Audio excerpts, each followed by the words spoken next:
খুনি হাসিনা দিল্লি থেকে ভারত থেকে বারবার উস্কানি দিচ্ছেন। এখানকার আওয়ামী দোসররা বলে, আপা আপনি আসেন, আমরা খুব কষ্টে আছি। ভারতের জন্য দায়ী, কারণ তুমি কেন খুনি হাসিনাকে তুমি আশ্রয় দিলে। খুনি হাসিনা দিল্লি থেকে ভারত থেকে বারবার উস্কানি দিচ্ছেন।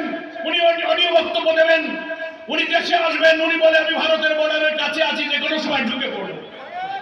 আর এখানে উস্কানি দেয় এখানকার আওয়ামী দোসররা বলে, আপা আপনি আসেন, আমরা খুব কষ্টে আছি। হ্যাঁ তোমরা চালায় যাও, আমি আসতেছি। কখনো বলে কুমিল্লার সীমান্ত ওখান দিয়ে ঢুকবে, দেশের অংশ আলাদা করে ফেলবে। দুঃখজনকভাবে ভারতের শাসক বিজেপি সরকারের মন্ত্রী মিনিস্টাররা উস্কানিমূলক বক্তব্য দিয়ে বাংলাদেশের ফ্যাসিবাদের মাস্টার মাইন্ড খুনি হাসিনা, যার বিরুদ্ধে মানবতা বিরোধী অপরাধের ট্রাইব্যুনাল থেকে ওয়ারেন্ট জারি করা হয়েছে, 200 অধিক মামলা তার নামে হয়েছে, ইন্টারপোলে ওয়ারেন্ট দেওয়া হয়েছে। এই খুনির আসামি, ওয়ারেন্টের আসামিকে ভারতের আশ্রয় দেওয়া আন্তর্জাতিক আইনের লঙ্ঘন তিনি করছেন।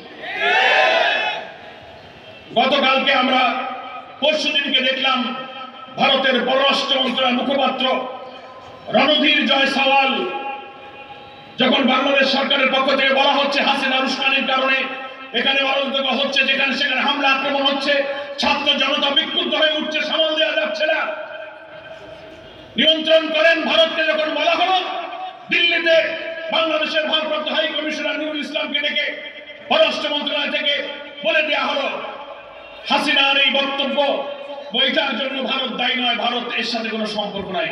আমরা এই কথার নিন্দা জানাই। ভারতের জন্য দায়ী, কারণ তুমি কেন খুনি হাসিনাকে তুমি আশ্রয় দিলে।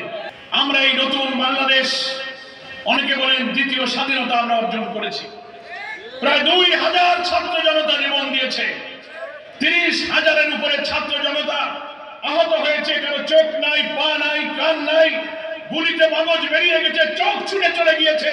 দেশে বিদেশে, ঢাকায়, হাসপাতালে, বাড়িতে তারা এখনো আঘাতের ক্ষত চিহ্ন নিয়ে তারা হাজারি করছে।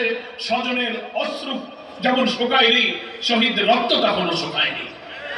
ফলে এই নতুন অর্জিত স্বাধীনতা, এই নতুন বাংলাদেশের নির্মাণের পিছনে যাদের রক্ত ছিল, যাদের অবদান ছিল, আত্মত্যাগ ছিল, আজকের এই নেত্রকোনার এই কর্মী সম্মেলন, সারা বাংলাদেশে আমরা রাজনৈতিক দলের নেতৃবৃন্দ অবাধে বাধাহীন পরিবেশে সভা সমাবেশের যে অধিকার পেয়েছি, যে মুক্ত জীবন পেয়েছি, মহান আল্লাহর রহমত আর এই সব সোনার সন্তানদের ত্যাগ এবং কোরবানি ছিল এর পিছনে ঐতিহাসিক অবদান।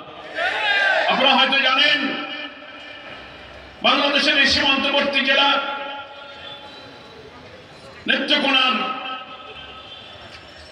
17 জন তরুণ ছাত্র জনতা ঢাকা সহ দেশের বিভিন্ন স্থানে এই ছাত্র গণ অভ্যুত্থানে তারাও জীবন দিয়েছে। ফলে নেত্রকোনার সন্তানেরাও কিন্তু ওই ঐতিহাসিক বিজয়ের গর্বিত অংশীদার।